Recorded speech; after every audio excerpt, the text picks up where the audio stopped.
Ok, chẳng nên bắt top dương bạc card nè, dương hiện insert data dương bạc card tình đấy, tam dạng form nè, createពី Excel ទៅណាពី form យើងបាទដែលមានតិន័យនេះយើងមិនទៅបញ្ចូលនៅក្នុងនេះទេយើងបង្កើតថ្មីអូខេចានេះគាត់ជាចំណុចដែលយើងត្រូវការប្រើជាមួយ control ព្រោះ controller យើងបង្កើតដើម្បីអីគឺវាទទួលខុសត្រូវទៅលើផ្ទាំង form មួយចំនួនដែលតមកការបង្ហាញឬក៏ចាប់ទាញតិន័យទេណាហើយផ្ញើទៅកាន់ database របស់យើងហើយ create យើងមាន2នៅពេលយើងហ៊ានបង្កើតណាយើងអាចមាន method 2មានក្នុង create យើងមាន get សម្រាប់យើងបើកបង្ហាញ form ទៅទេមួយដើម្បីឲ្យគេឃើញហើយបញ្ចូលណាបញ្ចូលព័ត៌មានហ្នឹងទៅអញ្ចឹងយើងទៅ public ចេះi action result create មកបាទ return ហ្នឹងទៅអាហ្នឹងមួយហើយដល់ពេលមួយទៀតយើងប្រើ create post ដើម្បីទទួលទិន្នន័យចេញពី form នៅពេលដែលគេចុចប៊ូតុង save អញ្ចឹងយើងត្រូវការប្រើ code statement នេះដើម្បី add ណាដើម្បីប្រាប់ entity framework ឲ្យត្រៀមបញ្ចូលទិន្នន័យណាឬក៏នេះហៅថា save ដើម្បីរក្សាទុកនេះមាន2នេះបញ្ចូលនេះ save ហើយ menu យើងសម្រាប់ប្រាប់ទៅកាន់មើលឃើញកាន់ browser អូខេដើម្បីបង្ហាញថាម៉ៅដែលយើងចុចនៅលើ action result add new ឬក៏ create ហ្នឹងគឺយើងអាចបង្កើតនៅ form ថ្មីមួយបានដោយខ្វះប្រវត្តិណាតែមានឈ្មោះអាយុអីចឹងទៅហើយយើងប្រើ raster text helper ណាដូចជាយើងប្រើលក្ខណៈ JSP4 ចឹងទៅបាទអូខេអញ្ចឹងរៀបរយហើយយើងបង្កើតប៊ូតុងមួយ create នៅក្នុង index ទៅអូខេដើម្បី link ទៅកាន់ form ហ្នឹងណាអូខេអញ្ចឹងអានេះកូដធម្មតាទេហើយយើងក៏មកថែម modify student controller ណាយ៉ា modify បន្ថែមទៅលើ method 2 get ហើយនឹង post ហើយហ្នឹងណានេះ create get ហើយនឹង post ពេលយើងថែមសិនចាំយើងទៅ menu form វិញក៏បានដែរកន្លែងណាជួបមុនគេយើងថែមនៅមុនទៅព្រោះការងារតែមួយទេហ្នឹងណាអូខេការងារតែមួយទេមកអូខេអញ្ចឹងនៅក្នុង controller យើងមក modify ថែមអញ្ចឹងមិនដឹងយើងឲ្យយើងបង្កើតនៅpublish ចា i action result ហើយcreate ហ្នឹងមកអូខេ return new ធម្មតាអត់មានប៉ារ៉ាម៉ែត្រទៀតក្នុងហ្នឹងយើងសម្រាប់កាត់តែ new ទេអូខេកាត់តែ new ណាមួយទៀតអានេះយើងបង្កើតឲ្យក៏បានដែរបង្កើត view សម្រាប់ create ទៅក៏បានដែរអញ្ចឹងយើងមកស្ដាំមកយើងអាច create raster view entity បានហើយឈ្មោះវាគឺ create ហ្នឹងមកអូខេអានេះ view វាណា yes អានេះ view create ចឹងនឹង controller យើងនេះសម្រាប់ get លើហ្នឹងណា return សម្រាប់ get យើងចាប់ចេញពី form ហើយបន្ទាប់មកយើងមានមួយទៀតវា action method មួយទៀតសម្រាប់ post អូខេ publish i action result យើងមាន create ដែរប៉ុន្តែគ្រាន់តែ create នេះយើងមានជាparameter ណាអូខេអញ្ចឹង parameter យើងប្រើជាមួយ model តែម្ដងណា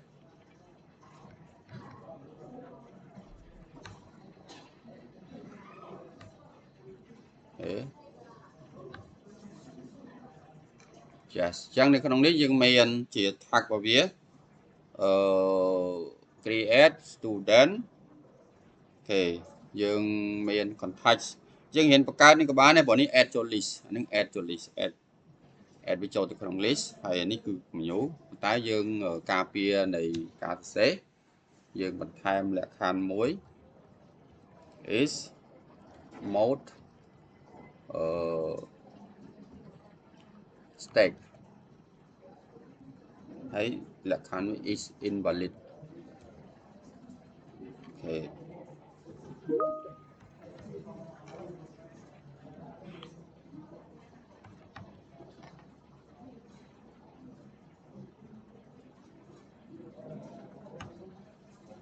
return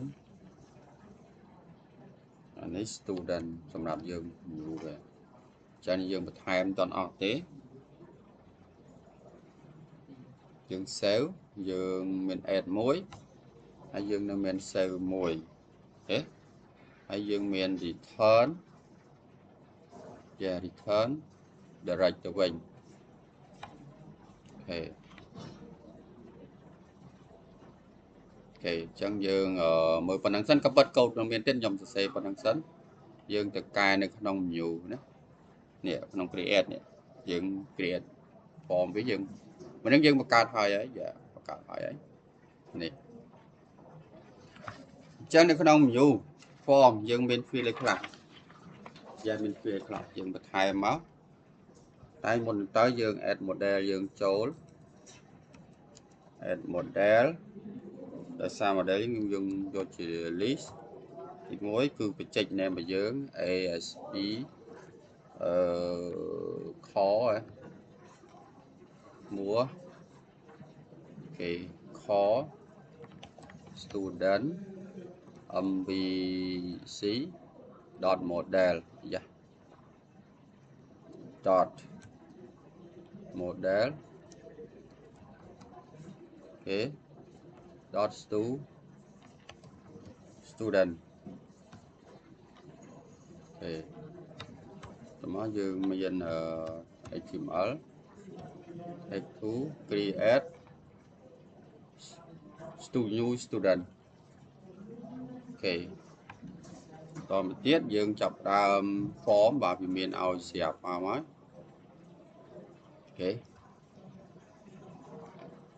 នេះគឺយើងមាន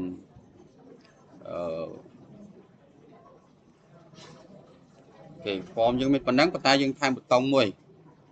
ពេលយើង create នៅលើ index កន្លែងនេះនៅលើ index យើងមានប៊ូតុងមួយឈ្មោះថា era ដើម្បី link ASP action ចឹង controller action មួយហ្នឹងឈ្មោះអីគឺ create អាហ្នឹងជា link ទៅ add new អាហ្នឹង label add new student ហ្នឹងប៊ូតុងនៅលើ index របស់យើងនេះនេះតើបត់ឲ្យបើកវិញបានវាមានណា add new student ត្រឡប់មកផ្ទាំង create យើងវិញកន្លែង name វាអត់ទាន់ស្គាល់យើងដោយសារយើងប្រើគេបាទ method create post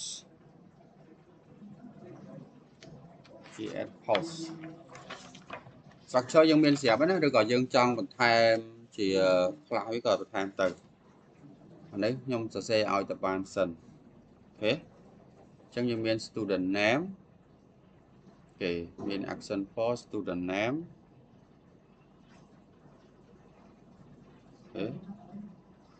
method របស់យើងវាដូចជាអត់តន់ស្គាល់ model ចូលបាទខ្ញុំ add cost model student ត្រូវហើយបានវាមានមកប៊ូតុង submit ណា submit ទៅ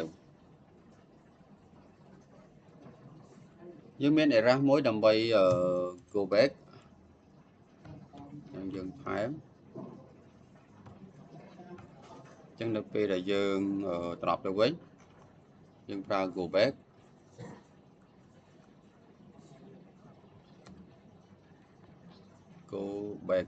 មានថយក្រោយអញ្ចឹងយើងត្រឡប់មក index ណាយើងចង់បញ្ចូលខ្លះនៅក្នុងហ្នឹងយើងដាក់ខ្លះជាប៊ូតុងទៅ class គឺ btn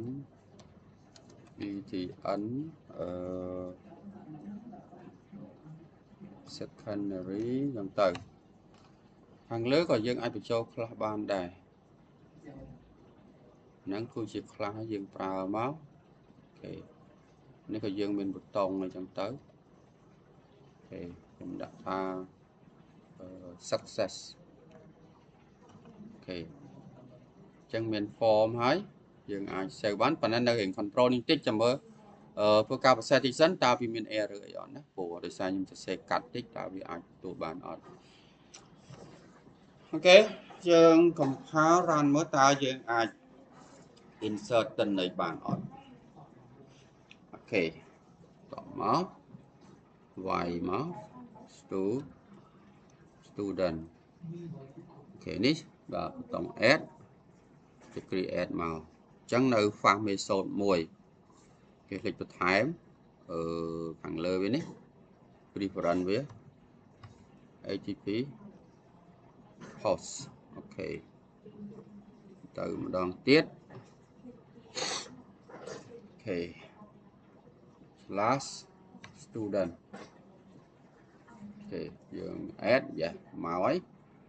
nè chân dương phải trôi múa chỉ mùi là ngày dú ấy create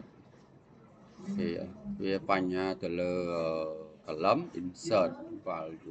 cái file đó sao chúng sẽ cắt vì underscore ID thế chẳng ở cái sản phẩm tích từ lượt code cái lại nè nè vì ở toàn là ba chục là phía vì tự đồ vì tự đồ tích tập nhưng đồ anh tích sẽ cắt vào cái error main ta sẽ tới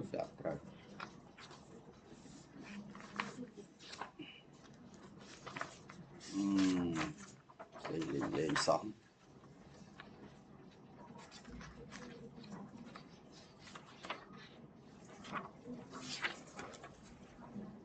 ok dương hiện ra tam lúc muốn về mắt là sao bị ớt ảo có cắt đấy chân dương time sign nó hay thằng mốc cứ chỉ hack ok mà create okay, tổng một tiết nơi con là thành ấy thì add thở ấy time mà để một muối vì là dừng sale cho was return redirect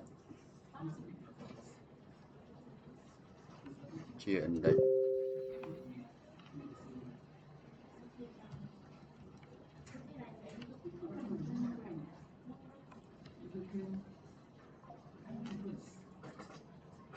chả ní dương pra lên pra sale nắng dương pra sale một tiết sinus ok anh nắng để sao tốt tên này nông đặt device anh ấy dương còn là chừng add cho thì add cho list ok